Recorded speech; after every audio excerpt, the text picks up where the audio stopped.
Hey everybody, welcome back to the RapChat Podcast. I'm your host Luke Dick. I'm Elias Eldridge. And I'm Sam Kenny. And before we head into the podcast, if you're watching on YouTube, make sure to like, comment, and subscribe. And if you're listening on Apple Podcasts, Spotify, wherever else you get your podcasts, make sure to leave us a rating and also leave us a review. You can find us on Instagram and TikTok and Twitter at RapChat Podcast, where we post new clips of the show every week. What's going on, guys? It's been a week off. How's it going? Merry Christmas. Yeah, Merry Christmas to everyone. Recording How was on you guys' Christmas? We didn't really talk about Day? it. How was you guys' Christmas? Yeah. Yep, Boxing Day. Boxing Day. How was Christmas for you guys? Yeah, Merry Christmas. Oh man, it's same as always. You know, I do my presents and I just sit in the basement and watch NBA Yeah. for the rest of the day. Yeah, let's That's pretty go. much what I did too. That's my whole Christmas, man. Well, Like, I opened gifts in the morning Yeah. and then I watched I watched Hawks and Knicks and then yeah. Obi Toppin between the and then I didn't watch Celtics Bucks because I think we had other family stuff going on, and then I watched Warriors Suns, and then that was it. I watched Lakers and Nets too, but I stopped watching after a bit. Dude, all the memes that have been coming out about LeBron lately are so fucking funny, dude. Did you see that 1-on-5? What's that? Oh my god, man. He had that 1v5, like he was literally playing Yeah. because no one else went up the floor. Nick horrible. Claxton put him on a poster to win the Oh my game. God. Dude, that was hype. Not gonna lie. Yeah. No, man, I Shout can't out get to over like Claxton. the one where he's like walking down the hallway to the change room, and it's like this is the walk where you know you're about to trade your whole team. I'm like, yo, Something. Do you think they trade Westbrook or AD to fix their problems? AD. Trade both. Yeah. Yeah, fuck, Yeah, fair honestly. package with Westbrook and AD, but who for who though? Like, who's honestly gonna fix that team, bro? I mean, They can have I would Chris- take AD any day of the week, but I'll do Westbrook, 80 no for Chris chance. Boucher. I'll do 80 for Chris Boucher. I'll give him a second round pick too. To be Yeah, honest. yeah. I think we 80 and a first. 80 and a first Yeah. for Chris Boucher. 80 and a That- first for and Boucher in a that's second. being pretty Yeah. generous. That's being pretty generous. Yeah. Yeah. Yeah. No, Boucher's got all-star potential. Oh, At for the sure. age of like 29 or whatever. Yeah, it he's is. already 29. Next He's year, older than bro. AD. Next year he's gonna pop. Trust. Yep. Trust- Yep. trust. He's having a down year, but he'll be back next year. Yeah, he'll be back. He'll be back. 20 points a game. Kevin All right, Durant. so let's get into this. Dude, I'll take Kevin Durant, maybe. I'll give him like David Johnson or something. Yeah. All right, want to get into this game recap? Oh, what Sure. a game. What a game. So, the Cleveland Cavaliers Torontoraptors game just finished. Our team is absolutely decimated right now. So, let's just list off the roster right now, the available roster. So, this game we had available Delano Banton, C. Mikhailuk, Utah Watanabe, Chris Boucher, and then 4 guys from the G League. We had DJ Wilson.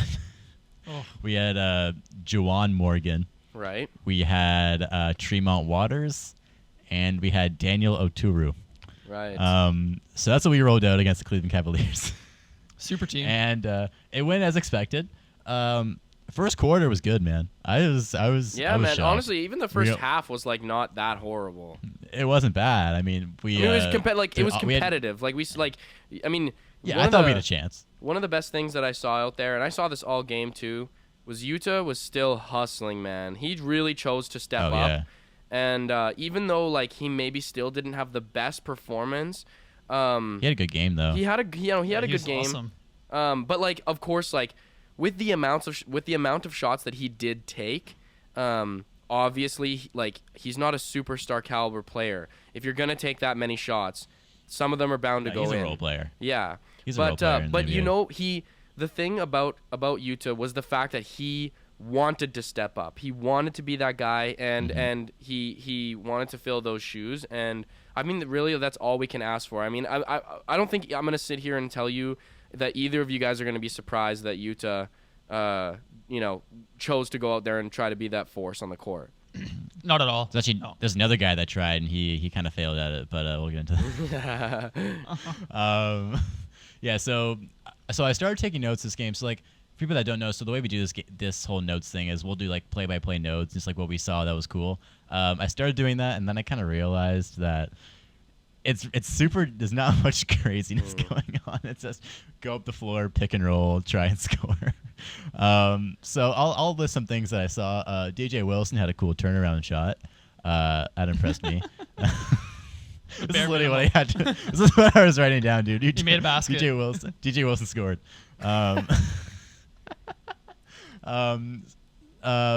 Boucher had a deflection on a Rubio pass with his long arms, and hey man, there were lots of Morgan steals in the beginning of this game, bro. Lots of steals. There was. Tremont Waters had 3, and he's 5'10". He played solid. Yeah, his shooting I wasn't noticed good, too. He commanded the game well. His ball handling's crazy also. That was a weird pickup. He's 5'10". Yeah. But we still wouldn't grab a big guy. I liked him at LSU, but me too. No, I like him a lot. I liked him a lot. It was just like I kind of like the pickup. I was confused about it. I was like, so we're gonna get a 5'10" point guard. We won't get anybody over 6'10". Oh, Daniel Tuiru slander. He's 6'8", bro. I was like, finally a center. Then I was like, wait, isn't he kind of short? Then I looked up, he's 6'8". Yeah. Anyway, so that's pretty much it for the first quarter. We were 34-35 for the Cavs. I mean, it was our defense was garbage, but I mean, offense wasn't bad at all. Utah hit some shots. His feet didn't, but it's all good. So second quarter came around, and we really started to show our true colors with this roster that we have right now. We just got out-hustled a lot.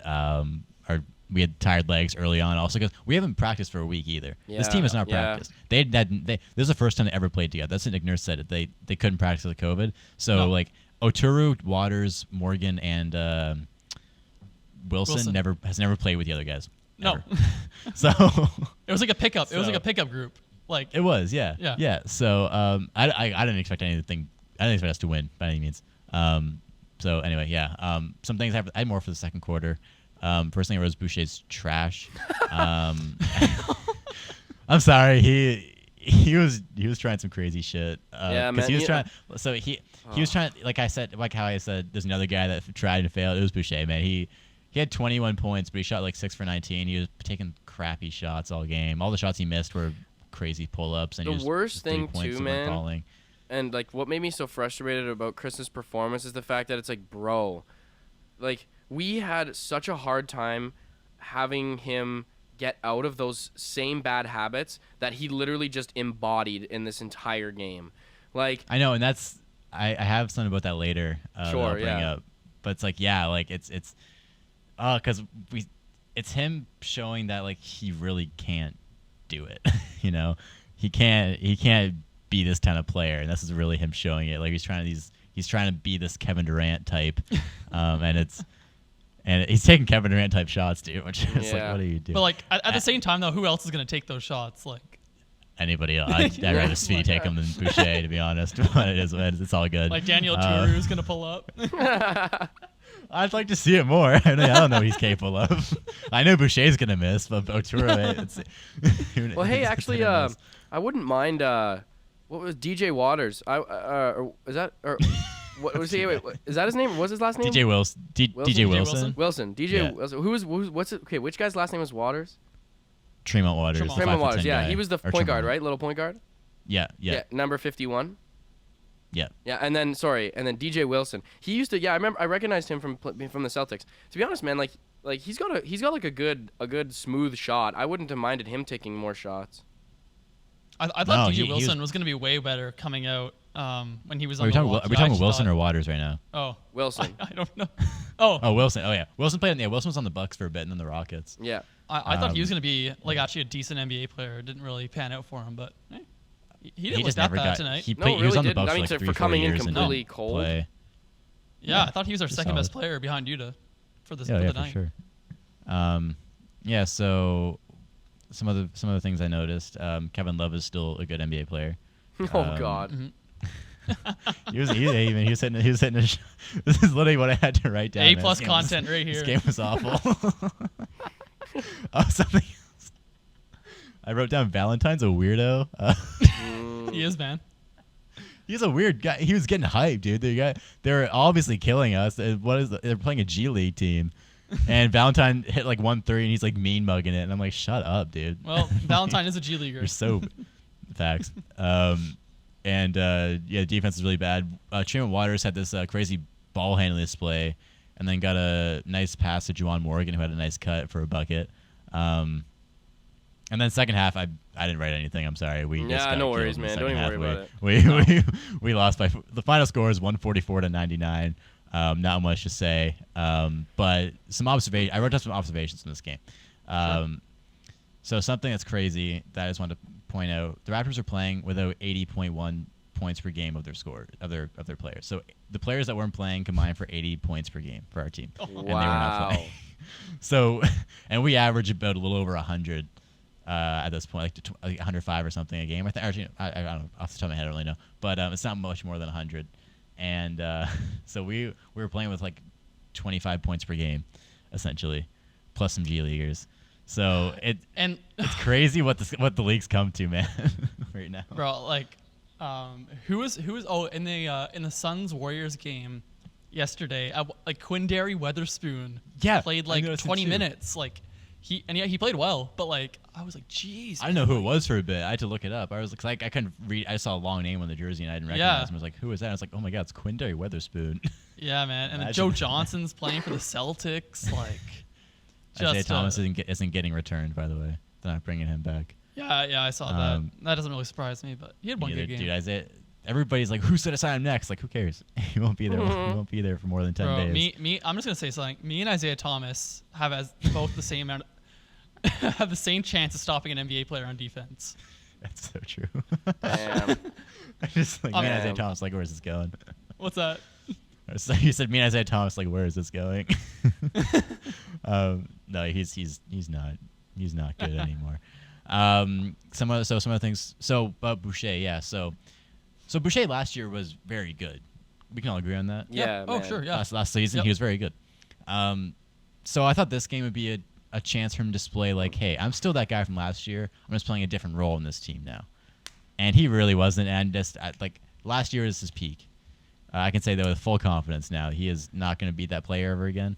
And this game really showed it, where his IQ is so low. It's part of his attitude too, man. Like, straight up. Like, I don't even know what it is, but he's got this mentality where he truly does think he's somebody that he's not. And like, listen, okay, you as an elite NBA player and as an elite person doing anything, like, you do want to have a confidence in yourself, right? Like, you do want to, embody the idea that, like, you are an elite player, but you have to be realistic, man. Like, you have to ground yourself in some reality. And I feel that Chris Boucher, man, he's just been so disappointing simply because of the fact that he's not doing the things that make him a good player or made him a good player. He just isn't doing those things. Like what the best games we've seen from Chris this year is when he's cutting off the ball, when he's passing the ball then cutting, when he's setting a decent screen and doing a good roll to the basket. You know what I mean? Like,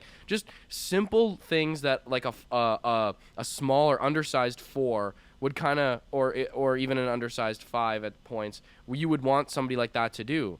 Right? And like rebounding and coming in for those second chance points and second chance, like, that's what we want you to do, the gritty stuff. We want you to take care of that stuff because we have players who can take the main role.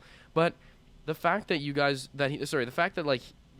he's wanting to take that main role when he just does not have the capacity to do it. He just does not. But I don't know what he's doing. He's convincing himself that he can, and he's going to take 33s a game and maybe make 2 of them. Like, come on, man. I know it's like he's thinking, oh, just an off game after every time. It's like, no, like, you've had many off games. That's not what it is anymore. Like, he's got to take a page out of Precious Achiuwa's book, because Precious, like, started the year a bit playing outside of his capabilities, and since his injuries, he's completely bought in and just playing a role, and it's like he looks so much better, and he's helping the team win. And Boucher did that for like 2 weeks. He got my Player of the Week. And to be fair, like, again, our roster is decimated right now. Yeah. But at the same time, don't try to be something you're not. Like, Watanabe went out there and relatively dominated. Because he was still playing within himself. Yes. And this is the point, like, because we got to score points, right? So he's the one that was scoring the points. Boucher's trying to force the points. Yeah, totally. And he's like, oh yeah, I'll just go ISO and catapult over everybody. Dude, like, that one shot that he took, that ISO 3 that he airballed. Yeah. Oh my god. it's just seeing things like that. It's like, what? Like, do you really think that's gonna go in? Like, do you really think that's the shot? Like, yeah. I don't know. It's frustrating, man. something I don't understand, and I think we should get him here on an interview and talk to him about it. Yeah, Chris, we just slandered your name for 20 minutes. We get Boucher and start talking shit about him. So actually, Chris, we we'd love to brought have you. on the RapChat Podcast personal therapist. Welcome. So Boucher, we're gonna work through a lot of your childhood traumas that are clearly causing you to play like dog shit. So yeah, let's work through that right now because we that's what we do here at RapChat. yeah, we need to get your trade value up, buddy. Man, Sorry, man. I don't mean to absolutely slam on Chris Boucher, but it's like, dude. Oh, I'm sure he's a nice guy. I'm sure he's a great. I'm sure he's a great guy. I'm sure. Yeah. It just But it's like man, when you keep aren't seeing somebody make the same mistakes, and it means like I don't know what it is, but they gotta be watching film, and it's like, yo, if you cannot like have some self introspection and like think back and okay, like what I'm doing is not working. You're seeing those ISOs on film, and you're just sitting there thinking, I missed that one. You gotta when I was in high school and I was watching film and I'd like see myself do something like shitty, I'd be like, okay, now I'm like, okay, don't do this and that. Like I feel like he's just sitting back, just like eats some popcorn, and he's like, shit, that was bad. Oh well. I feel he doesn't take it seriously. I guess I don't know. Anyway. Yeah, it's really like trouble. Like last year, he was awesome, and he totally, like he never did too much. Like every once in a while, he's gonna take a three where you're questioning him, but like last year, he played within his role all year, and he got results out of it. He averaged 14 a game. Like, dude, Chris Boucher, I never want to see you ever shoot off the dribble. I never ever want to see you do that, bro. Like I'm straight up. Like if you get the ball on a kick out, fine, whatever. But I straight up never ever want to see you dribble it, bro. There was a couple plays where he was taking the ball up the court. I'm like, yo, dude, you do not deserve to have the ball in your hands right now, bro. He can't handle. No, basketball. man. No. And like, you know how he didn't start playing till he was like what, 19 or something? Yeah, something like that. It's just like you can tell like this guy didn't grow up dribbling a basketball. You know what I mean? And like guys are just like a lot of the NBA guys, they grew up dribbling basketball from school and back and everything like that. You can tell Fred VanVleet grew up dribbling a basketball. Yeah, exactly. But Chris Boucher, you can just tell he doesn't know what's going on half the time. You can tell he's a late. But it's just kind of annoying because like we've seen him play do great. it. Yeah, we see. And it's just remember that game against Dallas. Only it was 2 seasons ago. Yeah, the big where we had the biggest game. comeback of all Raptors in Raptors history, and Boucher was a huge part of that. Another big part of that, though. Another big part of that was Kyle Lowry. It was Kyle keeping Lowry, him yes, right in his lane, setting him I wonder up. if that's what it is. I wonder if he needs Kyle. No, Kyle's the Send him type to of Miami, guy, bro. man. Send him to Miami. When if Kyle was in protocols right now, dude, he would literally like manifest COVID out of his body just to play the game. He is in protocols, man. He is in protocols right now, I think. I'm losing track. Like I turned a game on. Me too. I forget the other day, and I'm like, I have no idea who I'm watching right now. Like I'm watching a G League game with. That's a sucky part of the NBA right now. It's like 'cause I love just watching random games, but sometimes like right now it's just like I'm not like I love watching games to see how the rosters play together, like how the team's built and how it plays together, and like 'cause I love being like a GM in my own head. So I'm like, oh, they should trade this guy and make this the team, but it's like I don't know what the team looks like actually because half the team isn't playing. These aren't. You can't take anything from these games because either the team itself isn't like what they normally are, or their opponent isn't an NBA team. Yeah. So like, what do I take from this? This game tonight, from a general manager point of view, is absolutely irrelevant to anything. No, like maybe you're hoping like, the Raptors have an open roster spot, so like maybe a guy like DJ Wilson, really impresses. But like, what is that gonna like? That's not that big of a thing, right? Yeah, exactly. Something else I noticed. I love Utah, but he can't use his right hand at all. He had a lot of opportunities where he just went right-handed and had an easy layup, but he like turned his body and tried to go left. Something I noticed that he should work on because he really cannot use it. I didn't see him use it once at all tonight. And then I was going to ask you guys, who do you want if like I guess Sam, you didn't get a chance to watch the game, did you? No, I only saw clips. Okay. But yeah, I was going to say, like, who do you guys, if we had to pick one guy to keep on the roster, who would it be? I don't know if you can fully answer it right now, Sam. But out of this group of guys? Yeah, out of the 4.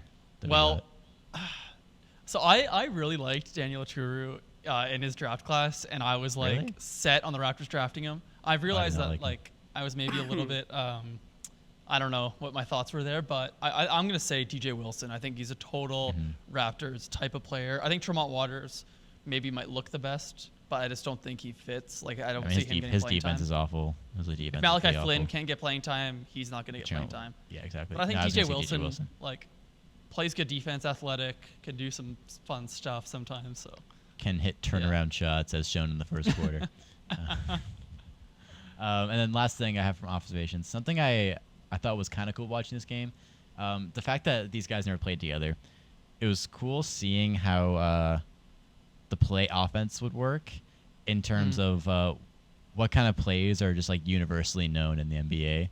Because you see like pick and rolls and stuff like that and handoffs always, but I found there's like, I mean, Nick Nurse could have wrote up plays also, but I found there's some plays that everybody seemed to click on, and it's like I feel like it's like universally known in the NBA. I think it was a handoff pick and roll. I don't know who was involved, but it was a handoff at the top of the 3-point line, and then I think it was like Oturu rolled, kicked his feet in the side, and there's like there was an actual play going on, and they all knew exactly what was going on. So it's kind of cool seeing like all these guys actually like IQ, like what level it's at in basketball. Yeah. It was interesting to see like how smart these guys actually are. Because you get reminded that like these guys are top of they're the the best in the world. Yeah. Yeah, they're the best in the world. And they've all grown up like. Even like we noticed from playing high school basketball, like there are baseline systems that every team kind of runs, like a horn set or it's their pick and roll, right? Yeah. And like these So guys, it was cool seeing that in an NBA level. Yeah. No. So that's pretty much all I had for this game. Some stats from it. Watanabe had a career high 26 points and he had 13 rebounds as well. Good for him. Boucher 21 points, but he just got them because someone had to score. DJ, I'm sorry.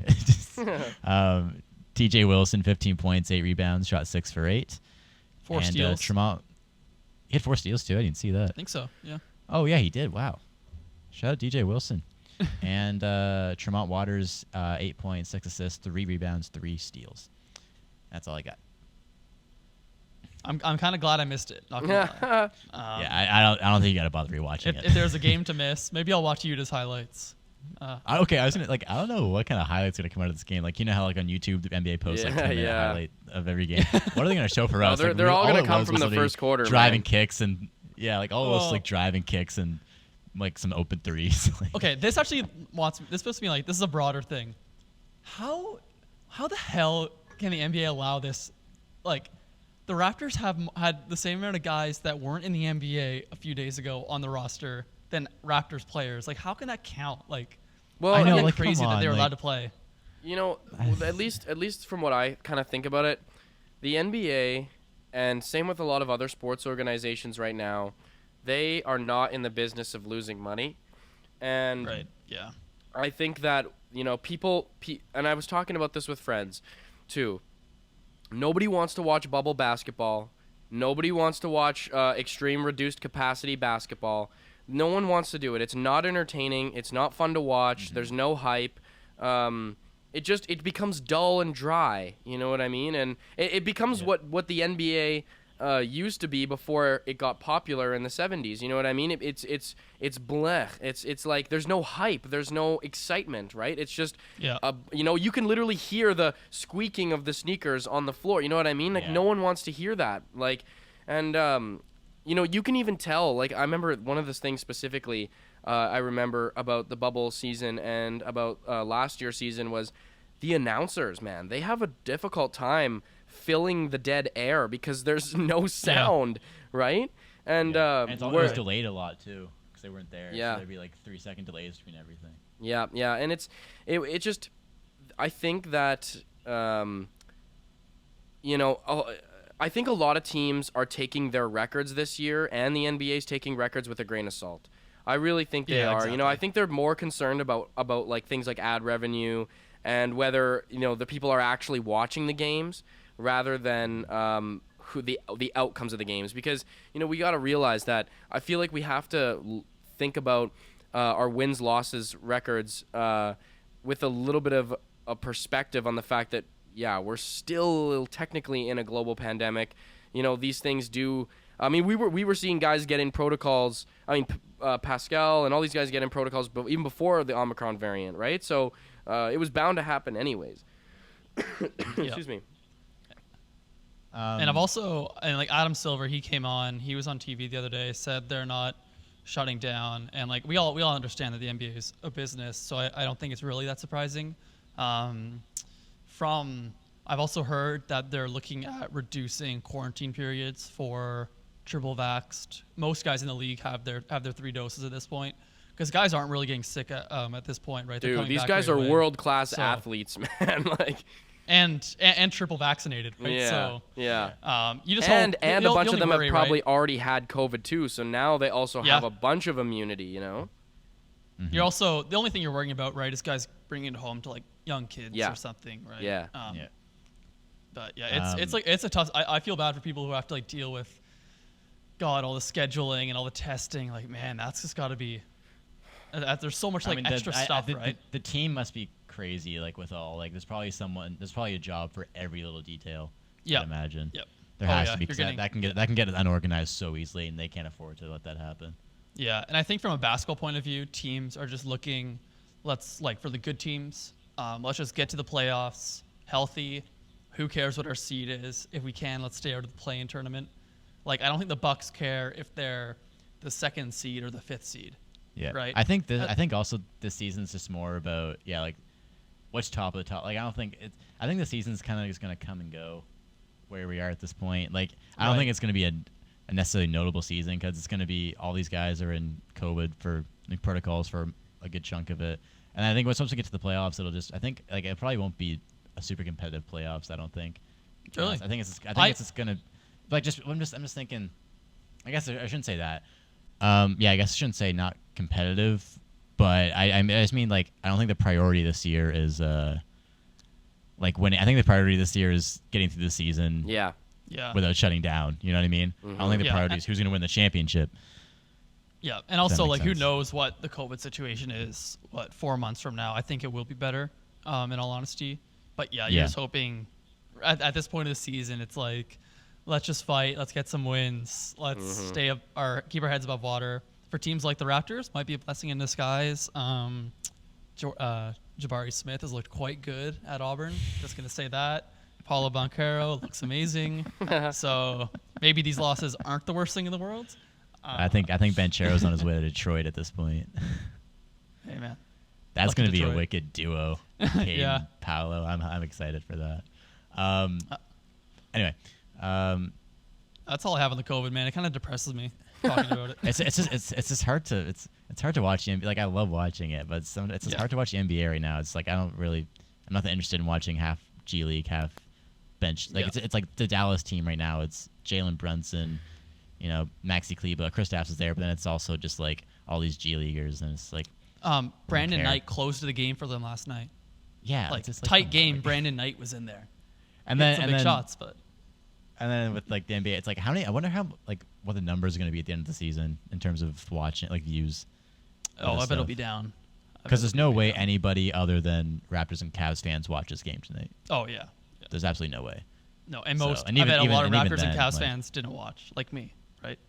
And then even then it's like Boxing Day, so I feel like this I can see this being one of the worst viewed Raptors games of all time. Oh yeah, yeah, but that's all I got on COVID too. I mean, it is what it is, but it just sucks for watchability. Man, there was something I was gonna say about the COVID thing. Oh yes, the only one thing that I did want to mention, where we could look at this as a glass half full situation, because I'm always trying to think about glass half full, especially when it comes to the things that I like. Is that it is kind of exciting in a certain case. COVID protocols don't last forever. Once you're done with COVID, you have a certain level of immunity, right? Like, I'm not a fucking doctor, but at least as far as we know, it's very hard to get other variants of COVID or get it reinfected once you've had it. So these players aren't going to be. Sorry to interrupt. Like, but one is that the COVID protocols thing. It's the tough part is that they're going in protocols if they've been in contact with people with COVID. So like, no matter your immunity right now, like all the guys that are in protocols right now don't have COVID, but they've been in contact with somebody with COVID. So that's the tough part. I see. Yeah. Wait, But so, no, like what you're saying. Yeah. So is it so if you get COVID, are you still under the same protocol too? They call it the same thing? Yeah. Oh, Yeah, so it's just all hard. one thing. It's just hard to tell which is which then, eh? Yeah. Yeah. Okay. But like, Well- yeah, it's not like all our guys don't have COVID. They just have been in contact with somebody with COVID. Right. Okay. I mean, I'm suspecting a decent amount of them probably do have COVID simply because of all the traveling they do and all the people they're in contact and, with. and just how easy this variant is. Yeah. With the transmissibility. Totally. But what I was saying was that, but thanks for pointing that out, Elias. It's good to be factually accurate. So the only thing is that, yeah, like people won't be in these protocols forever. It's going to disrupt the league, absolutely. But who knows, man? We might, excuse me, sorry. We might see some exciting performances out of some players who will take the opportunity to use the COVID protocols to their advantage because, you know, thinking as a G League player or as, you know, somebody who doesn't feel like they've gotten their fair share, you know, using these opportunities is great. And the Raptors are known as a team across the NBA as a team that's willing to pick up these types of guys.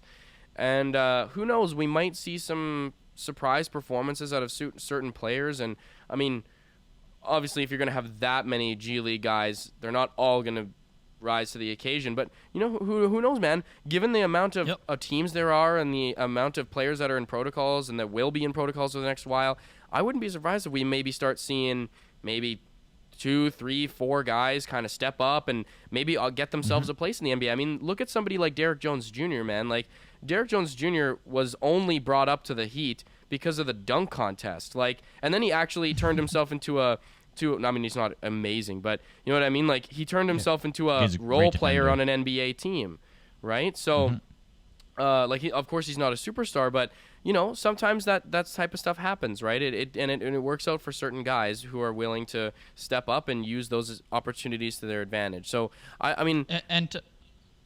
Go ahead, to Sam. add on to that, Luke, especially, like, for the younger G League guys, like the older G Leaguers, like Joe Johnson, he's already made an insane amount of money. But for a guy like Juwan Morgan, these guys don't get paid a lot of money, the guys in the G League. Yeah, so, they get like, paid. Even to this 10-day contract is like middle class money, right? Yeah. And so, like, this 10-day contract, like, that's big money, like, for the holiday season, for their families. Like, that's also a really awesome thing, right? And then, also, I don't know, it's great. Like you said, Luke, with the guy stepping up, like Alfonso McKinney, he is the first guy to get a full NBA contract from this COVID contract. So the Bulls called him up for it. They gave him a second one, and they just signed him to a full NBA standard contract. Hey, congrats! Also to add on to Sam's thing, where these guys don't make much money.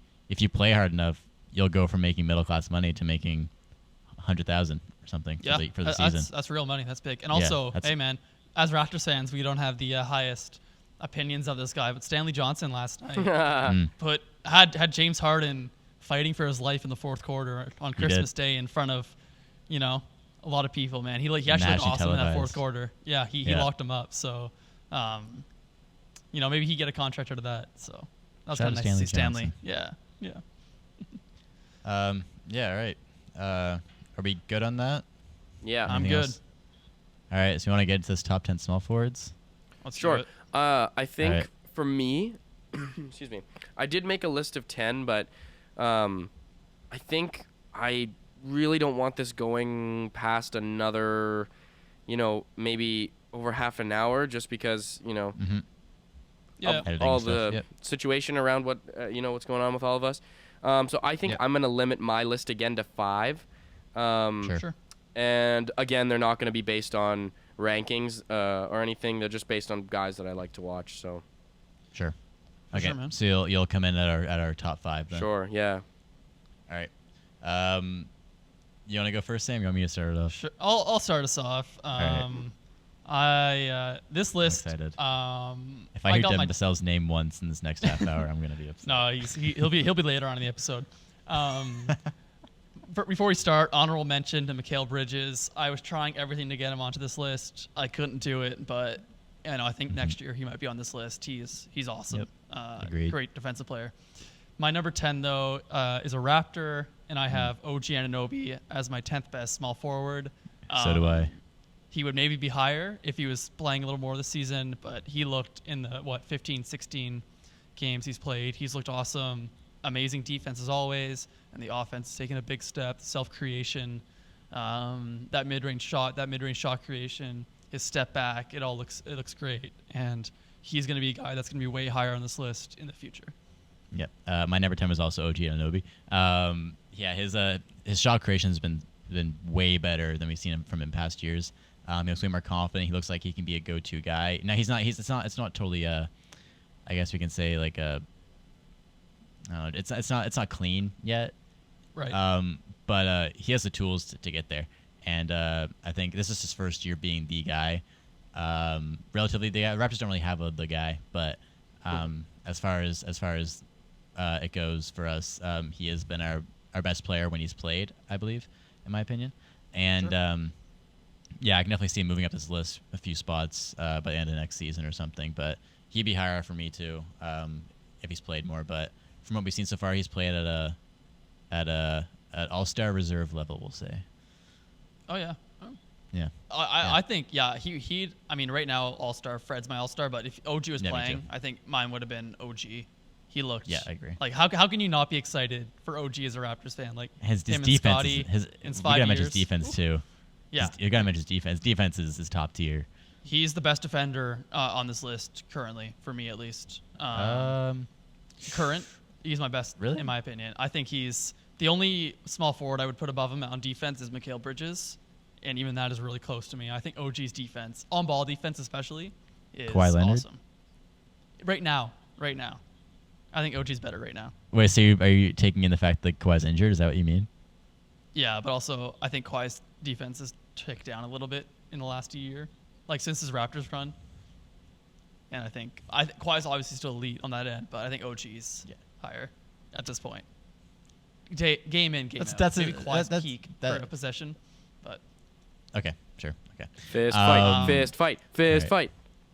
fight. I mean, I'm not gonna. I wish we were in Nah, I'm person just right now. joking. Live. Luke's just like egging I'm not- us on, Yeah, he's silently in the he's like, background, come on, waiting come for on. us to fight. He's like, Elias, Sam really thinks OG's a better defender. What do you think about that? No, I'm not. They're both amazing. When it comes down to it, I would take Kawhi in a final possession on defense over OG. Sure. But Yeah. Anyway, number 9. Do you want to go like back and forth? Like I'll say my number 9. Sure. Yeah, go ahead. Okay. My number 9 is Brandon Ingram. Yeah. I think that's a pretty obvious first two in the list. At the start of the first 15 games of the season when OG was playing, I would have OG over Brandon Ingram. But since then, Brandon Ingram has stepped up. He's averaging 23 a game this year, which has been pretty quiet too. I think given that New Orleans is not good, they don't have any other scorers right now. He's getting a lot of those points, but no, he's been overshadowed as like he's looked like an all-star this year. Just For sure. been overshadowed by the fact that New Orleans isn't really being watched, and just there are a lot of better players in the league right now. But the fact he's on New Orleans, he gets overlooked a lot. So he's looked as good as he did his All-Star year. So Brandon Ingram. I think Ingram does get forgotten about a lot just because he's in New Orleans and Zion. Like you don't think of Ingram, but like he's a really underrated playmaker for a small forward. We know he can score.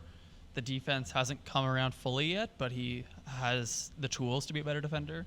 Mm-hmm. I don't think he's in like the class of like these guys aren't small forwards, but like the Zach LaVine, Booker class, like when they were on bad teams. Yeah, But I think he's kind of close to that. Fun fact: I'm looking at his basketball reference page right now. He has averaged exactly 23.8 points a game for the last 3 seasons. Really? He averaged on that the last dot. year? He And averaged the that year last before. year? 23.8. Yeah. The year before, yeah. Last year I thought his scoring was down more just because of Zion. I didn't know he averaged that much. Good for him. Yeah. I had the same number 8 as you. Yeah. Or say number 9. My number Yeah. 8, one of, I think, the more underrated players in the league. Maybe not anymore, but it's Chris Middleton. Me too. I had difficulty with 7 and 8 and 6, honestly. But Really? for me, Chris, he's like the prototypical secondary guy next to a superstar. Like if Giannis, he can be the guy who takes the last shot of the game for you. He fills in, plays good defense. awesome, like absolutely like one of the most efficient players ever, scoring the ball, amazing shooter, doesn't really get to the paint, but like he can, like some of the contested shots he can make are just kind of absurd. The one knock on him was his playoff performances, and they can be pretty up and down, but last year I thought he had a lot of big performances. Here's a big part of why they win the championship. For sure. They don't win that. Well, maybe they do just because Giannis is so amazing. But he's such an awesome, just secondary star. Like, he's the prototypical and he knows that. He knows that too. Yep. And I think that's huge for him. Again, his defense is great also. He's one of those guys that don't make many mistakes. And he does a lot of positives. He adds a lot to a team. And he's been fringe 50, 40, 90. Like you said, he's so efficient. He's been fringe 50, 40, 90 many times in his career. I just love his mentality where he's like, I am second to Giannis, sometimes third if Holiday's having a good game. And he's like, that's what I am. I am so okay with that. I just think he brings so much to your team. You can trust him to shoot. You can trust him off the dribble. You can trust him off the but we trust him in a playmaking position. You can trust him defensively. So, I see it. There's a lot of positives with Chris Middleton, and I just don't think he's really on the level of skill as the guys above him. Yeah. Okay, so my number 7 is Jason Tatum. Oh, we changed now. Yeah. Okay. Good. So Jason Tatum, I couldn't put him over any other guys because this season alone, I can't watch Boston. I can watch them, but they're so. I hate watching them. They're so broken, dude. Like, I was watching. It was halftime with one of the games yesterday, and they're talking about where they should break up Jaylen Brown and Jason Tatum, and I think it's kind of quick to say that. I think they should give it one more year, but also I definitely don't think it's going to work. There's no way these two are the same. They need a playmaking point guard. I don't know how they haven't gotten that. And this they've had issues like Marcus Smart said at the start of the year. They got to pass more because and it's just I just don't see these two on a championship roster together. It's the same thing every year. Because then you got to get a. I don't think Jaylen Brown's your second best player on a championship team. I don't think Jason Tatum's at the level yet to be your number one. And again, like they need a really good point guard on that team, like you said. And I think that you can't have those three guys with an amazing point guard. So my number 7 was DeMar DeRozan. Wow. Absolutely, I think you could make a case for him to be like number 5 in MVP voting this year. I think but he's you have him number 7 on a small forward list. Yes, because this isn't just for this year. Okay, fair, DeMar, I love DeMar. DeMar is one of my favorite players of all time. He's the reason I watch basketball. Everyone knows he's an elite scorer from the mid-range, inside. When he went to San Antonio, he really became an awesome playmaker. Like, he was basically like a point forward in San Antonio. And now he's kind of put the two together in his time in Chicago. Like, he's being there. He's one of the best clutch time scorers in the league. He is the best clutch time scorer in the league. Yeah. He's connecting. He's willing to make the pass, connect. Let Zach LaVine take over. He does a lot of stuff right. The reason I don't have him any higher is the playoff concerns, warranted or not. I think it's difficult. Do you think Tatum's been better in the playoffs though? For his career, I do. Really? But also DeMar, the defense is something that really stands out to me that I don't think the next 6 guys on my list are all above average defenders except for maybe one. You think Tatum's above average defender? Yeah. Really? Yeah. There are times when he takes possessions off, but I think. Yeah. I think the thing with Tatum that bothers me is that he just he's lazy to me. Yeah. I get the Anthony Davis vibe. Like Anthony Davis this year has been so nonchalant and just like not caring. Yeah. And I get that from Tatum too, where just like obviously he's passionate about basketball. He's in the NBA. And he's one of the best in the league. But also it's just like I don't see much drive in him to win a basketball game. So you have DeMar, I'm guessing, next over Tatum? I have DeMar 6. Yeah. I couldn't put him higher because of his defense, but I think DeMar DeRozan's scoring ability is on another planet. He can score at will. He's not necessarily from 3, but if he's a step in, he's one of the most dangerous guys in the NBA if he's inside the 3-point line. He's unguardable at mid range. The only reason he misses shots is because he misses the shot. The defense doesn't face him anymore in mid range. And just with Tatum again, I just see a lot of immaturity with Tatum when it comes to how he doesn't pass, like Marcus Smart said. He's not a good passer at all. No, like he shows flashes, but he does get. He had like assist of the year last year because that behind the back thing. But, yeah.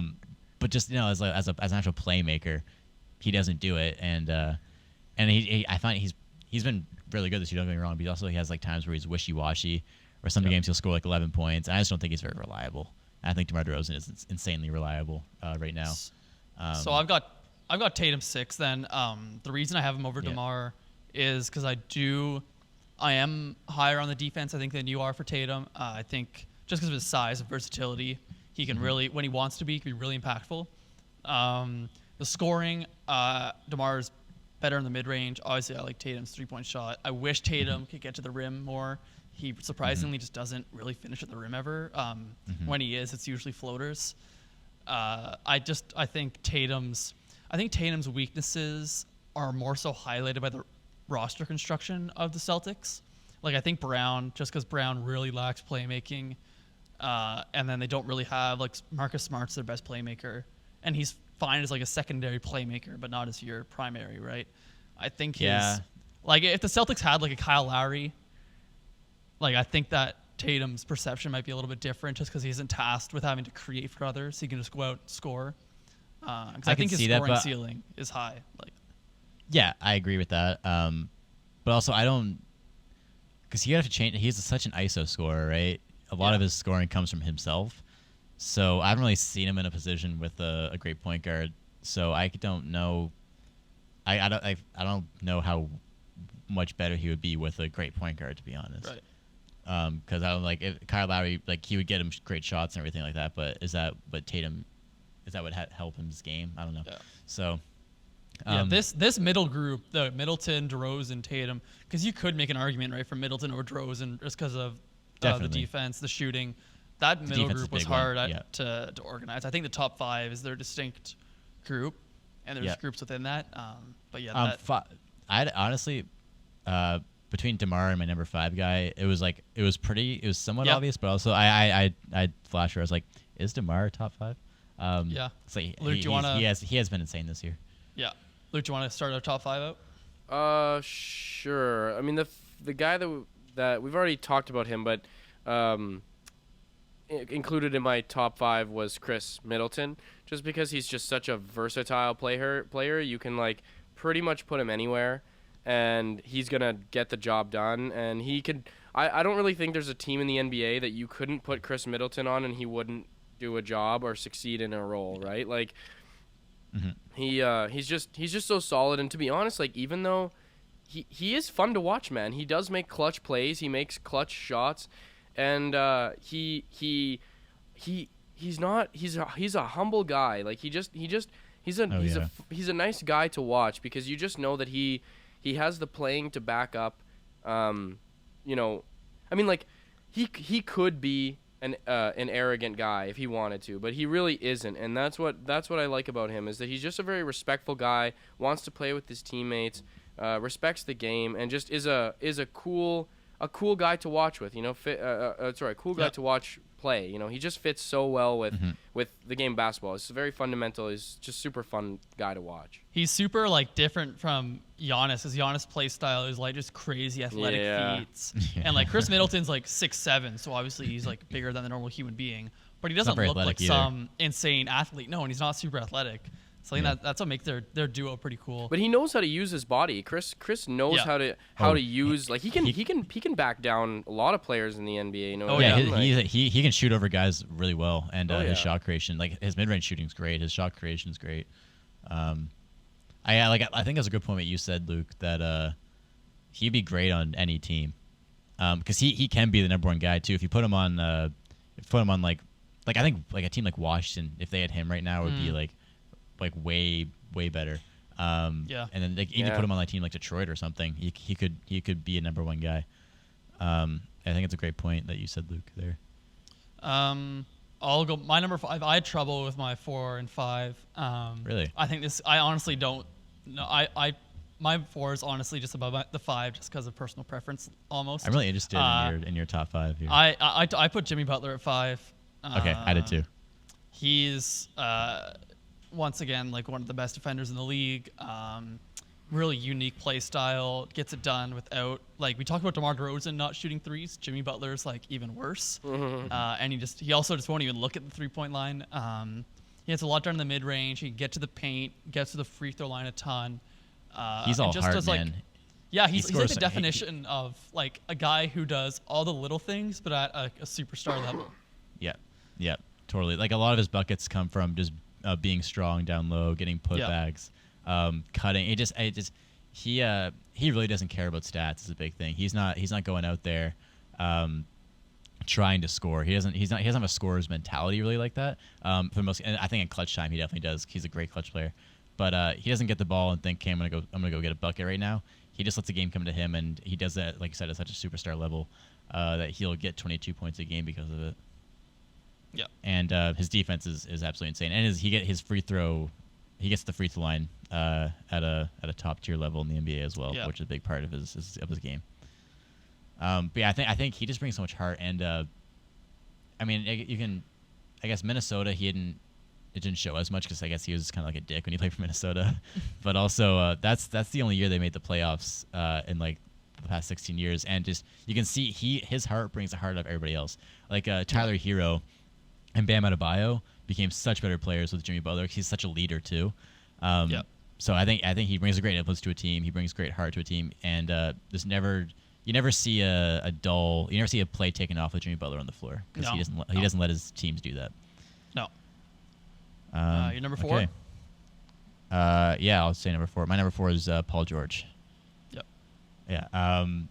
It's kind of hard to put him anywhere higher than 4, just given the stacked list of small forwards. I wanted to, but I couldn't.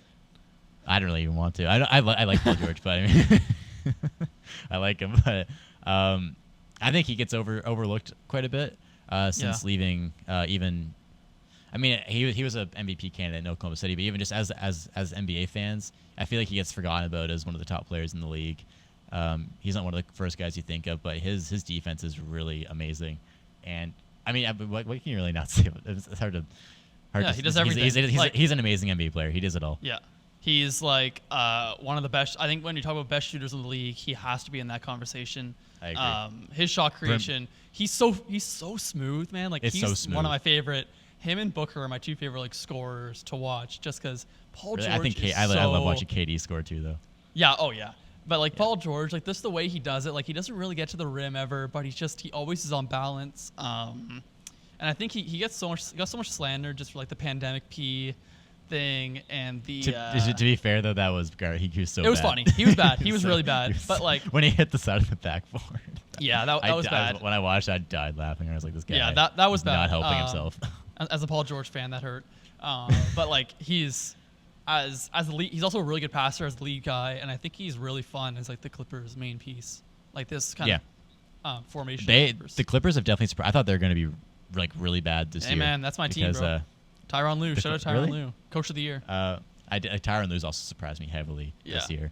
But Paul George and just that team in general, I thought they were going to be for sure not in the play-in, to be honest. He's hurt now, so who knows? I know. He's hurt for like 4 weeks. So yeah. They're definitely going to fall off a bit. Paul George has really carried this team to be a legitimate playoff team this year without Kawhi Leonard.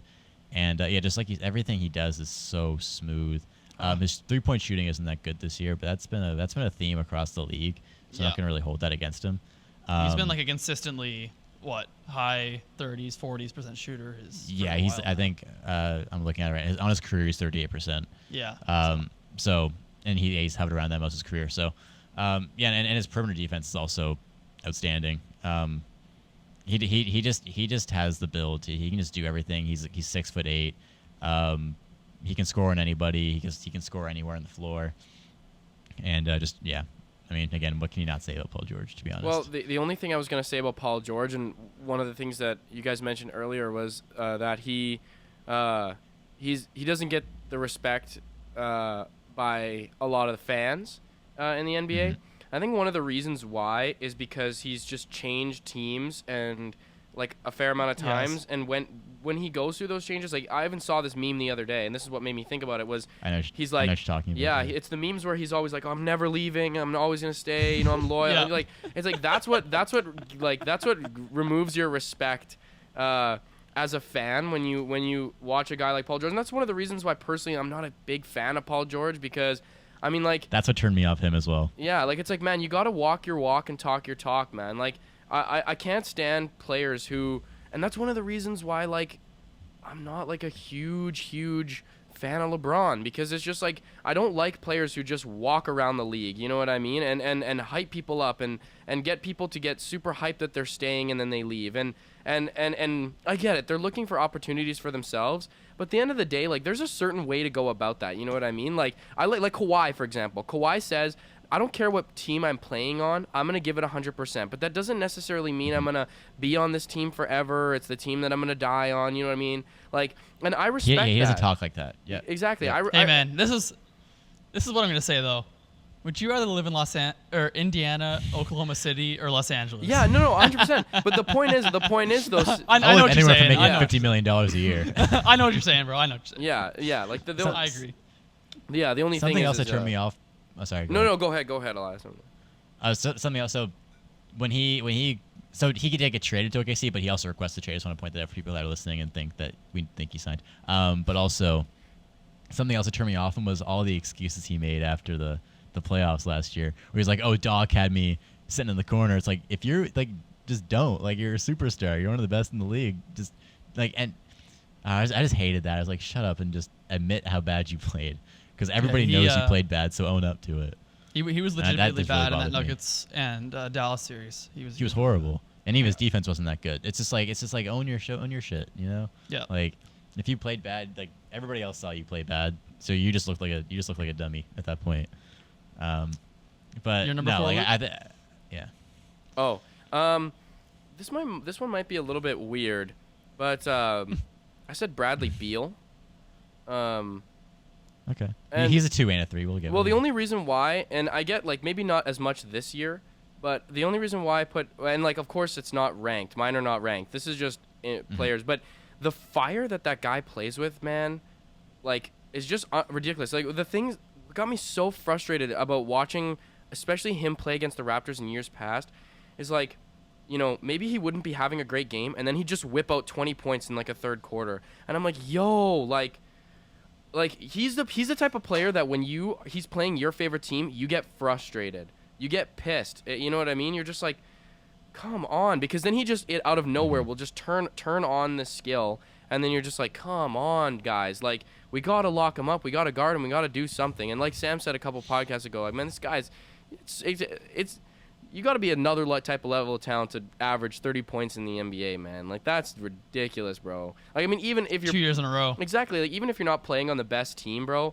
that means, like, you're grinding, man. You're playing against all the best, you know, other whatever it is, 400 players in the NBA, and you're scoring 30 a night on them, like 30 a night plus. Like, that's fucking crazy. So, yeah, maybe not as much this year. And of course, we all know Brad's been struggling, but he's just, the only reason why I mention him is just because of the frustration that he brings to a lot of teams, man. Like, people just get so angry watching him because he can just out of nowhere absolutely whip up a storm, and it's you know, he's got the fire in him, and you can tell that he's the type of guy that when he gets frustrated, he channels that into basketball. He channels that into making really tough plays and executing his role very well. So again, like I said, it's just watching him sometimes. The only reason I put him on my top 5 list is because I just remember how pissed I got while watching him. Oh, I know. Yeah. I know. I love, my favorite thing with Bradley Beal is, like, he's not super athletic, but sometimes, like, he just rises up for just, like, an insane out of nowhere dunk, and you're just like, how the hell did he just, like, did that just happen? My number 3. He's a quiet scorer too. I know. Super smooth, super efficient, or at his best, super efficient. His handle, bro. 3, His handle too, man. Tough. Woo. Super tough. Yeah. I'm already regretting this a little bit, my 2 and 3, but I'll go with it. My number 3 is LeBron. Wow. Okay. The reason I think we probably both have the same number 2. The reason I have LeBron below my number 2 is I think. Okay, I'll make. I want to hear. I want to hear. No, I think LeBron's. Okay. I think LeBron's defense is he was good his first year with the his second year with the Lakers, their championship year. Ever since that, it's been like really, really bad. He can turn it up every now and again, but like it's not enough for me to look past it. On the offensive end, he's not the same guy he was in Cleveland, or even his beginning of his tenure in Los Angeles. Like he doesn't just get down to the rim like he used to. Don't get me wrong, I still think he's a top 5 player in the league, maybe 5 or 6 or something like that. You really just watch him now, and he's just settles for jumpers a lot of the time. His jump shot's really improved, but like he's just not the same dominant force. And I think at their peaks on the defensive end, the guy ahead of him is leagues above him, and on the offensive end, I think the guy above him can get it done in a few more ways at this point in their careers. I just don't know if I can trust LeBron to actually. I'm picking hairs here. Like he's a superstar, but I just think he's just not he can't flip the switch the same way as he used to. Yep. I understand that because I had trouble with this too, but I end up picking Kawhi at 3.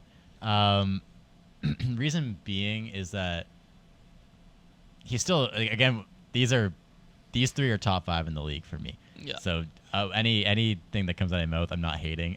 Just make my point as to why he's 3. I feel like Kawhi has not been as good as his Raptor year since leaving Toronto, and something else that I feel like when guys go to LA, they stop caring as much. I don't feel like Kawhi cares as much as he's won everything, right? Like he's chilling out. It's just I feel like if Kawhi retired right now, he'd retire a happy man. It's just like I just don't see the drive in him as I did before, and and I've seen this with LeBron too. The same thing you mentioned, I totally agree with about LeBron. About LeBron not being the same guy he was and how his defense isn't it anymore. Notice my reason for putting Kawhi 3 is that if you were to put LeBron on a team of bums and put Kawhi on a team of bums, I pick LeBron's team of bums over Kawhi's team of bums. Yeah, and that's kind of high rationale that those two, because those two are really close to me. So I was thinking if you put LeBron in Detroit and Kawhi in Detroit, I think LeBron's Detroit Pistons are doing better. Sure. So that's kind of just how I did it. But again, what you said about LeBron totally is exactly I totally agree. Yeah.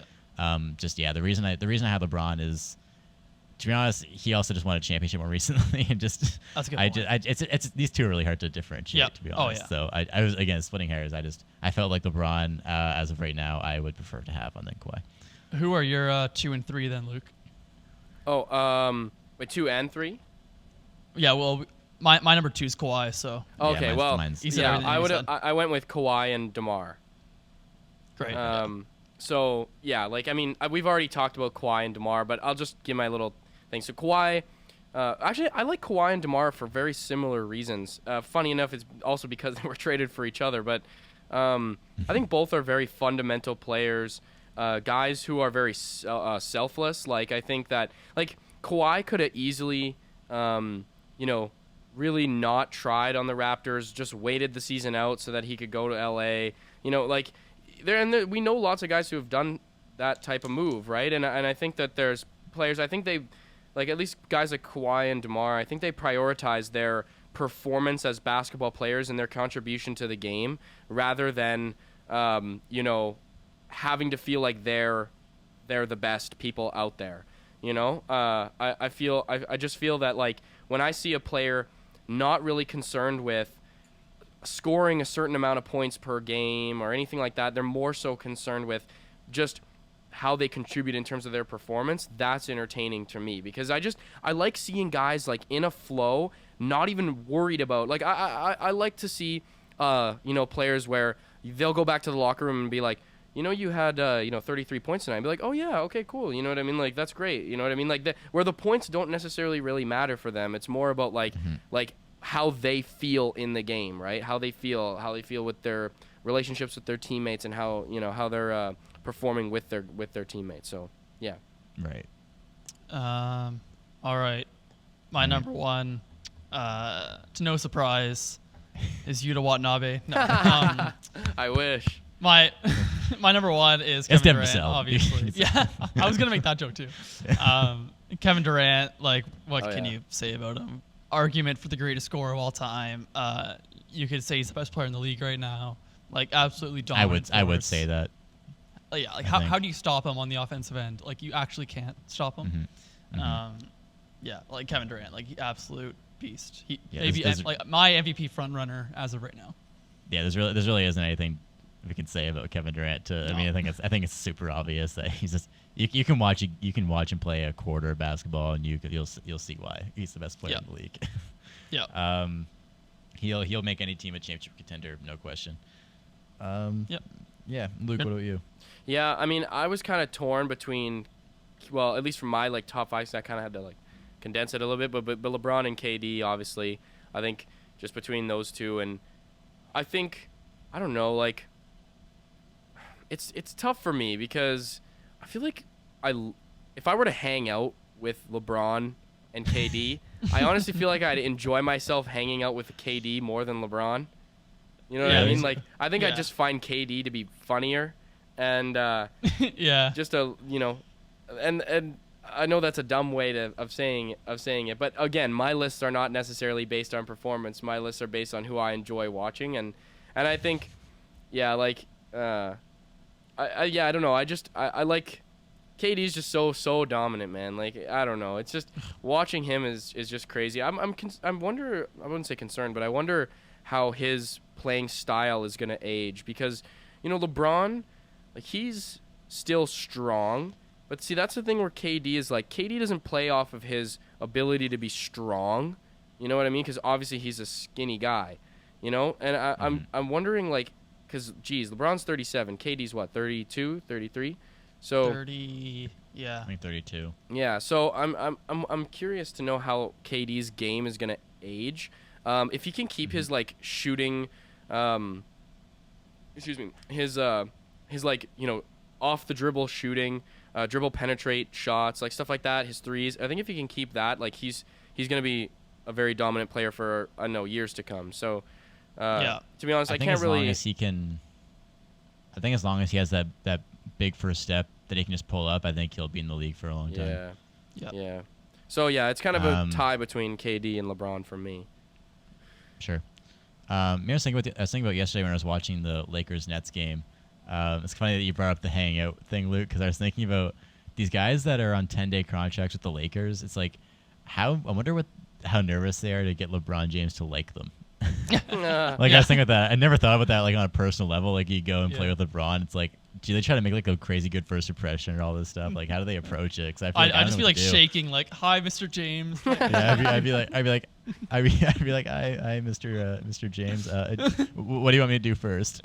Well, you know what? I think it'd be healthy enough, like, to have the sort of attitude that Scotty Barnes has. Like, Scotty doesn't care who he's playing against, who he's playing with. Oh yeah, no. I think the best attitude to go in to that with is, if you try to get somebody to like you, odds are they're probably not going to like you very much.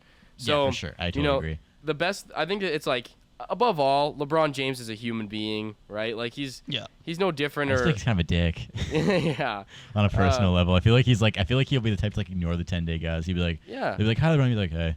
And see, that's the thing. Like, I feel like if I was a 10-day guy, I wouldn't really care what LeBron thinks about me, because I think I'd just be like, I'm gonna play with LeBron. That is like really cool, but I'm not gonna like try to be his friend or like try to get close to him. If he says something to me, I'll respond, but I wouldn't. You know what I mean? Like, look at us fantasizing about being on the same team with LeBron James. LeBron James fan fiction. That's how you do it. Yeah. Lakers fan fiction. Yeah. RapChat episode 15, hanging out with LeBron James. Yeah. LeBron James is our friend. Clickbait right there. Clickbait. Being friends with LeBron. Meeting LeBron. What it's like to be friends with LeBron James. Go to the very end of the episode here. Yeah. Yeah. Sorry. That was kind of it for me. Yeah. That's it for me. Yeah. Looking ahead, there's one game. Who knows who's on the roster, but we play the Sixers on Tuesday. I've got nothing, man. I don't know. I don't. Yeah, let's hope. Hopefully TJ someone's Wilson, back. career night, calling it right now. Who do they? Will Embiid be playing? Is Embiid over now? See, I don't even know. No, he's not. But I could see him resting maybe. Just 'cause Yeah. That's a good one to take off. Yeah. Yeah, man. We'll see what happens. We'll see who's playing. But yeah, I think that's all we got. Okay. Well, we appreciate everybody who's tuned in. We did miss the week of posting, but I mean it's Christmas and we're all dealing with. We posted about it. Yeah. Yeah, we all kind of whatever. But and yeah, like I'm sure nobody was extremely disappointed. But we want to thank everybody who's been tuning into our podcast every week, and people who've been discovering our YouTube channel and our Instagram page. We do notice the followers. We always text in our group chat every single time we get a new subscriber, every time we get more views, every time. Means a lot. Means a lot to us. It really does. And I mean, like, what better Christmas gift than to get a more so absurd amount of views on our latest video. That was really cool. Yeah, that was our best podcast in terms of view count yet. Yeah, and it was weird because it was so like online and. It was the first time doing it online. We didn't think it was going to be good, to be honest. I mean, I thought it was just be like maybe average like 20 or something. Yeah. And on Christmas Eve, which was like 3 days after posting, we had 27 views in that one day. Mm-hmm. So yeah, which is just so crazy. Shout out to all you guys. Yeah, thank you. It's cool to think that there's actually people watching and listening and enjoying the show and because we love doing this so much. I think that we started this not even with an intention to like. We still, I don't think, have an intention to really have a big audience. I think we just love talking about the Raptors so much that we're just like, let's turn this into something productive. So yeah, exactly. Yeah, like we love talking about the Raptors. We hope you guys enjoy listening to us talk about them, and we hope that you guys like participating in the conversation. So because that's what basketball's all about, right? It's about bringing people together, and it's a sport it's a team sport, right? And not only is it a team sport in terms of the players, but it's also a team sport in terms of the fans, right? Like I think fans are part of the team, and fans are part of the league and the game itself. So it's just cool to see everybody tuning in and enjoying the show. So I guess on that note, if you're watching on YouTube, make sure to like, comment, and subscribe. If you're listening on Apple Podcasts, Spotify, wherever else you get your podcasts, make sure to leave us a rating and review. You can find us on Instagram, TikTok, and Twitter at RapChat Podcast, where we post new clips of the show every week. Peace out. I'm your host, Luke Dick. I'm Elias Eldridge. And I'm Sam Kenny. See you guys. Peace.